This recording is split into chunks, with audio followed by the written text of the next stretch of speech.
ఇప్పుడు అడగవలసిన వారిని సలహా అడగలేదనుకోండి, వారు ఏ సలహా ఇస్తే అదే మనం తీసుకోవాలి. అది మన సలహా కాదు, ఎవరిదో. ఫర్ ఎగ్జాంపుల్, నేను డాక్టర్ అవ్వాలనుకుంటున్నాను. ఎలా ఉంటుంది అని ఏ ఇంజనీర్నో అడిగాను అనుకోండి, అతడి సలహా ఎలా ఉంటుందో చెప్పండి. ఒకసారి ఒంటె నది దాటి వచ్చిందట. ఒక నక్క నది దాటిన ఒంటెని అడిగిందట ఎంత లోతు ఉంది అని. అప్పుడు ఒంటె మోకాళ్ళు లోతు ఉన్నది అంతే అని అన్నదట. వెంటనే ఆ నక్క కూడా నది ఇటువైపు నుంచి అటువైపు వెళ్ళడం మొదలుపెట్టింది. వెళుతూ వెళుతూ ఉండగా మునిగిపోవటం మొదలయ్యింది. ఎలాగోలా చచ్చి బ్రతికి ఒడ్డుకు చేరుకుంది. ఒడ్డుకు చేరిన నక్క ఒంటి దగ్గరకు వచ్చి, నీకు అసలు బుద్ధుందా? నీకు నది లోతు మోకాళ్ళ వరకే ఉందని చెప్తావా? నేను మునిగిపోబోయాను, ఎలాగో బ్రతికి బయటపడ్డాను అని అందట.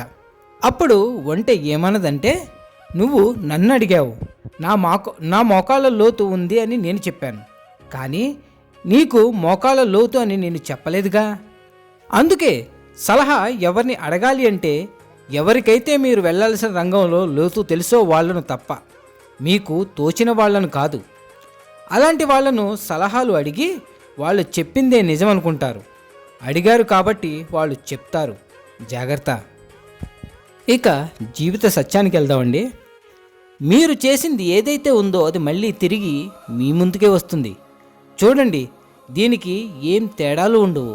మీరు దాసుడి కొడుకైనా సరే, లేక కృష్ణుడి పుత్రుడైనా సరే, మీరు అనర్థాలు తలపెట్టడానికి ప్రయత్నిస్తే మీకు కూడా అనర్థమే జరుగుతుంది.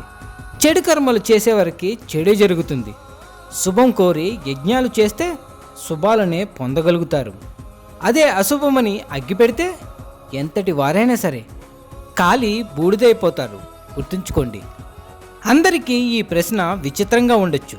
రోగం అనేది మనసుకు వస్తే ఏం చెయ్యాలి? ఎప్పుడైనా ఆలోచించారా? అన్నిటికంటే ముందు ఆధారాన్ని చూసుకోండి. మీ ఆధారమే మీ యొక్క ఆహారం. మీరు తినేది శరీరానికైతే మీ ఆలోచన అనేది మీ మనసుకు. అందువల్ల మీ ఆలోచనల్ని సానుకూలంగా సాగనివ్వండి. మీ ఆలోచనల్ని సరైన మార్గంలో ఉంచండి. మీ యొక్క దృష్టికోణాన్ని సానుకూలంగా మార్చుకోండి. అప్పుడు అంతా సరిగ్గా ఉంటుంది. మీలో, నాలో, మనందరిలో ఒక రాక్షసుడు ఉంటాడు. వాడిని ఎదిరించండి, అలాగే వాడిని ఓడించండి. కనుక ఈ రోగం అనేది దేహానికైనా మనసుకైనా తగిన సమయంలో చికిత్స చేయకపోతే అది తగిన సమయంలో మహమ్మారిగా మారిపోతుంది. అందుకే జాగ్రత్తగా ఆరోగ్యంగా ఉండండి.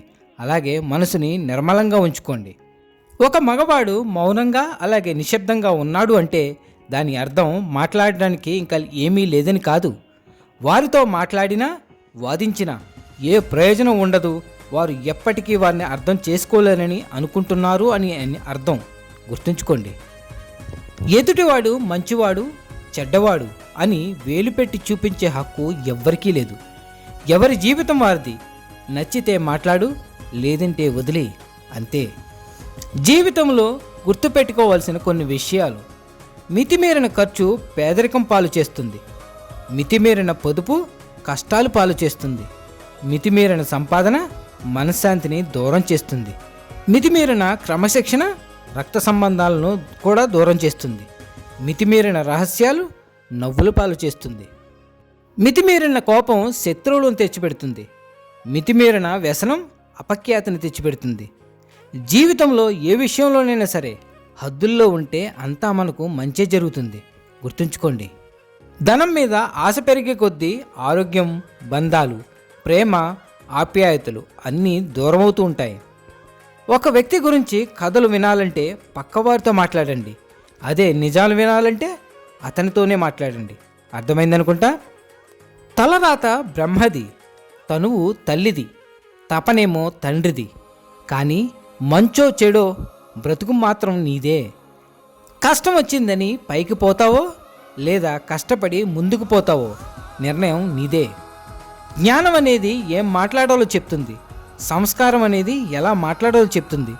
సామర్థ్యం ఎంత మాట్లాడాలో చెప్తుంది. తెలివి అసలు మాట్లాడాల్సిన అవసరం ఉందో లేదో చెప్తుంది. అర్థమైందనుకుంటా. వేరే మనిషి యొక్క పాత్రలో నటించడం కష్టమే, కానీ మన పాత్రల్లో మనం జీవించడం అంతకంటే కష్టం. ఎన్నో సమస్యలు, ఎన్నో అవమానాలు, ఎన్నో బాధ్యతలు, ఇవన్నీ తట్టుకొని గుండె ధైర్యంతో ఎవడైతే జీవిస్తాడో వాడే నిజమైన కథానాయకుడు. గుర్తుపెట్టుకోండి. అద్దె ఇంట్లో ఉన్నవాడికి సొంత ఇంట్లో ఉన్నవాడికి తేడా ఏమిటో తెలుసా? అద్దె ఇంట్లో ఉన్నవాడు ఎప్పుడు అనుకుంటే అప్పుడు ఇల్లు ఖాళీ చేస్తాడు. అదే సొంత ఇంట్లో ఉన్నవాడు ఒకేసారి ఖాళీ చేయగలడు. జ్ఞానికి ఈ శరీరం కూడా అద్దె ఇల్లు లాంటిదే. అర్థమైందనుకుంటా. సాధించాలన్న ఆలోచన నీ మనసులో ఉన్నంతకాలం ఎన్ని అడ్డంకులు వచ్చినా సరే నీ విజయాన్ని ఎవరూ కూడా ఆపలేరు. ధైర్యంగా ఉండండి. మనసు బాధపడేలా ఎవరైనా మాట్లాడితే వారికి మౌనమే మంచి సమాధానం. ఎందుకంటే మనకంటే మంచి సమాధానం కాలమే చెప్తుంది. గుర్తుంచుకోండి. తగిలిన ప్రతి గాయాన్ని జ్ఞాపకంగా గుర్తుపెట్టుకుంటే అది బాధ. ఆ తగిలిన ప్రతి గాయాన్ని పాఠంగా మార్చుకుంటే అది మార్పు. ఎందుకంటే ముళ్ళు తొక్కిన కాలు బాధపడుతూ అక్కడే ఉండిపోకూడదు. ఈసారి జాగ్రత్తగా నడవటం మొదలుపెట్టాలి. ఈ డబ్బు అనేది జీవితాలనే మార్చివేసింది. డబ్బులు లేనప్పుడు కూరగాయలు వండుకుని తినేవారు. డబ్బు గలువరయ్యాక పచ్చి కూరగాయలను తింటూ బ్రతుకుతున్నారు. డబ్బు లేనప్పుడు గుడికి భక్తిగా దర్శనం కోసం వెళ్ళేవారు. డబ్బు వచ్చాక సరదాగా తిరగడానికి వెళ్తున్నారు. డబ్బు లేనప్పుడు లేపేదాకా నిద్ర నుంచి మెలకు వచ్చేది కాదు. డబ్బు వచ్చాక నిద్ర పట్టక నిద్ర మాత్రలు మింగుతున్నారు. అవునా? నీ పుట్టుక అనేది ఇతరులు ఇచ్చింది. పేరు ఇతరులు పెట్టారు. చదువు కూడా ఇతరులే చెప్పారు. సంపాదన ఇతరులు ఇచ్చిందే. గౌరవం ఇతరులే ఇచ్చారు. మొదటి స్థానం ఇతరులే చేయించారు. ఆఖరి స్థానం కూడా ఇతరులే చేయిస్తారు. అంత్యక్రియలు ఇతరులే చేయిస్తారు. మరణానంతరం నీ వస్తువులు ఆస్తులు కూడా ఇతరులే తీసుకుంటారు. మరి ఎందుకని? నేను నాది అని అహంకారం నీకు. అహం వీడితేనే కదా సహకారం అనేది పెరిగేది.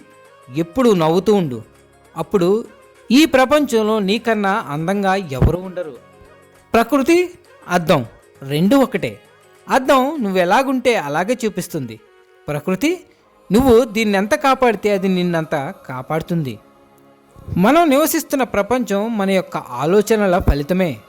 మన ఆలోచనలు మారినంత వరకు ఈ ప్రపంచం కూడా మారదు. నవ్వటం అలాగే నవ్వించటం అలవాటైతే జీవితంలో ఎలాంటి ఒడిదుడుకులు ఉండవు. అందుకే ప్రతిరోజును కూడా నవ్వుతూనే ప్రారంభించండి. ఆనందంగా ఉండండి. అలాగే ధైర్యంగా. ఇక ఆఖరిగా సర్వేజన సుఖినో భవంతు. మళ్ళీ వచ్చే వారం కలుద్దాం మరిన్ని మంచి మాటలతో. Signing off Venkat. Thank you.